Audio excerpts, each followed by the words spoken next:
Хурлын дарга эрхэм гишүүдээ Монгол Улсын хурлын тухай хуулийн шинжилсэн найруулгын төсөл болон хамт өргөн мэдүүлсэн Монгол Улсын үндсэн хуулийн цэцгийн тухай, үндсэн хуулийн цэцэд маргаан хянан шийдвэрлэх тухай, төрийн албаны хуулиудад нэмэлт оруулах тухай, хууль тогтоомжийн тухай, Монгол Улсын төрийн ордны тухай, Монгол Улсын их хурлын сонгуулийн тухай, дайны байдлын тухай хуульд төсвийн тухай хуулиудад өөрчлөлт оруулах тухай хуулийн төслүүд, тогтоолын хавсралтад нэмэлт өөрчлөлт оруулах тухай Улсын хурлын тогтоолын төсөл, тогтоолын хавсралтад нэмэлт өөрчлөлт оруулах тухай Улсын хурлын тогтоолын төсөл, тогтоол батлах тухай Улсын хурлын тогтоолын төсөл, тогтоол батлах тухай Улсын хурлын тогтоолын төсөл, 2006 оны 1-р сарын 26-ны өдөр баталсан Монгол Улсын хурлын тухай хуулийг хүчингүй болгосонд тооцох тухай хуулийн төслийг Улсын хурлын гишүүн Бямцовт нарын 10 гишүүн Улсын хурлд 2020 оны 4-р сарын 16-ны өдөр өргөн мэдүүлсэн. Улсын хурлаас 2019 оны 11-р сарын 14-ний өдөр баталсан Монгол Улсын үндсэн хуульд оруулсан нэмэлт өөрчлөлтийг дагаж мөрдөхөд шилжих журмын тухай хуулийн 1-р зүйлд Монгол Улсын үндсэн хуульд оруулсан нэмэлт өөрчлөлтөд нийцүүлэн холбогдох хуулийг шинжилэн батлах хүртэлх хугацаанд тухайн харилцааг зохицуулж исэн хуулийг дагаж мөрдөнө. Үндсэн хуульд оруулсан нэмэлт өөрчлөлтөд хууль тогтоомжийг нийцүүлэх ажлыг Улсын хурлаас баталсан хуваарийн дагуу хийж дуусгана гэж заасны дагуу 2020 оны 1-р сарын 9-ний өдөр Улсын хурал Монгол Улсын үндсэн хуульд оруулсан нэмэлт өөрчлөлтөд хууль тогтоомжийг нийцүүлэх түүнтэй холбогдуулан авах арга хэмжээний 2-р тогтоолыг баталсан. Уг тогтоолын хавсралтад Улсын хурлын үйл ажиллагааг боловсронгүй болгож хариуцлагыг сайжруулах, Улсын хурлын гишүүнийг эргүүлэн татах, Монгол Улсын үндсэн хууль зөрчсөнийг үндсэн хуулийн цэц тогтоосон байхыг үндслэл болгох, Монгол Улсын үндсэн хуулийн 22 дугаар зүйлд орсон нэмэлт өөрчлөлтийн дагуу Улсын хурлын бүрэн эрх хугацаанаас өмнө дуусгар болгох зохицуултыг боловсронгүй болгох, Монгол Улсын үндсэн хуульд өөрөөр заагаагүй бол хуралдаанд орсон гишүүдийн олонхын саналаар асуудлыг шийдвэрлэх, хуулийг Улсын хурлын нийт гишүүний олонхын саналаар эзлэн батлах, Улсын хурлын гишүүд саналаа илээр гаргадаг үндсэн зарчмыг хадгалж, харин Монгол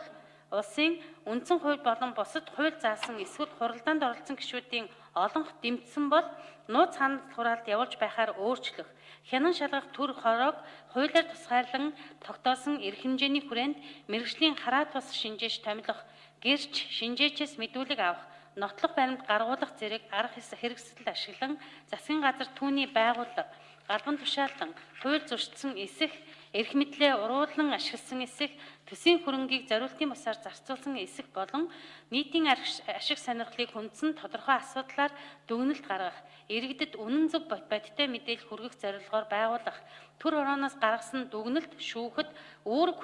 хүлээлгэхгүй байх зарчмыг хуульчлах, ерөнхийлөгч, Улсын хурлын гишүүн, засгийн газрын хууль санаачлах эрхийн хүрээ хязгаарыг хуулиар тогтоох, Улсын хурлын тухай тогтоомжийн төсөл хэлэлцэн батлах үйл ажиллагааны болон батлах хууль тогтоомжийн чанарыг сайжруулах, түүнчлэн хянан шалгах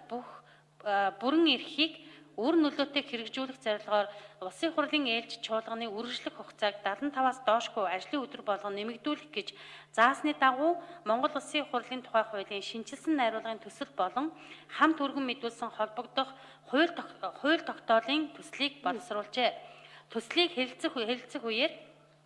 Улсын хурлын гишүүн Бат Зандан, Улсын хурлын гишүүнийг эргүүлэн татах, Улсын хурал дахь нам эвслийн бүлгийн эрх зүйн байдал, хянан шалгах төр хорооны талаар, Улсын хурлын гишүүн Баасанхүү, Улсын хурал дахь нам эвслийн бүлэг, хууль санаачлах эрхийн хүрээ хязгаарын талаар, Улсын хурлын гишүүн Хаян Харва, анх дугаар чуулган зарлан холбогдуулахтай холбоотойгоор төслийн зарим зүйл заалтыг ажлын хэсэг анхаарч ажиллах нь зүйтэй гэж тус асуулт асууж саналаа илэрхийлсэн болно. Төрийн байгуулалтын байнгын ороо 2020 оны 4-р сарын 22-ны өдрийн хуралдаанаараа Монгол Улсын их хурлын тухай хуулийн шинжилсэн найруулгын төсөл болон хамт өргөн мэдүүлсэн холбогдох бусад хууль тогтоолын төслийг хэлэлцээд Улсын хурлын чуулганы нэгдсэн хуралдаанаар хэлэлцүүлэх зүйтэй гэж байнгын хорооны хуралдаанд оролцсон гишүүдийн олонх нь үздсэн болно. Улсын хурлын эрхэм гишүүдээ Монгол Улсын их хурлын тухай хуулийн шинжилсэн найруулгын төсөл болон хамт өргөн мэдүүлсэн холбогдох бусад хууль тогтоолын төслийг хэлэлцэх хэсэг талаарх төрийн байгуулалтын байнгын хорооны санал дүгнэлтийг хэлэлцэн шийдвэрлэж өгөхийг та бүхнээс хүсье. Анхаарал тавьсанд баярлалаа. За баярлалаа. За хууль санаа шигчийн этгээд олон байнгын орон санал дүгнэлтэд холбогдуулан асуулт асуух улсын их хурлын гишүүд байна уу? За энэ гишүүнээс олорчлон гишүүн, их хамгаалан гишүүнээс. За ажлын хэсгийн гишүүд улсын баг хурал улсын их хурлын гишүүн болсон 5 Сүрэнбаал